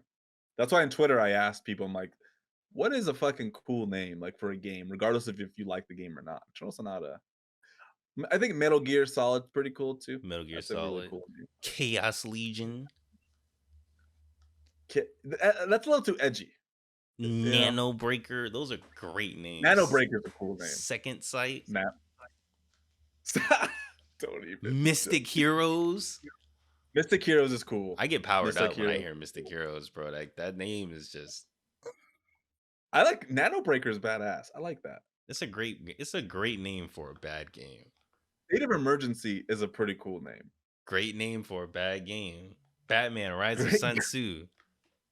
Great Nah. name. You think it's a good name? That's a great name. It's just Batman: Rise of the Sun. There's so many rise. Yeah, you're right. Rise. It's like something rise of this. Rise of the Underminer. Incredibles. There you go. Incredibles 2, Rise of the Underminer. That's a boner right there. We should. That's a game we have to play together if we could. Oh my god, bro! Listen. All right, guys. Make sure you like and subscribe. Leave a comment. Join us in the Discord. We're on Twitter, Instagram, TikTok, all that fun stuff. Thank you once again. Just don't follow us in the sheets. Bye, guys. Have a great one.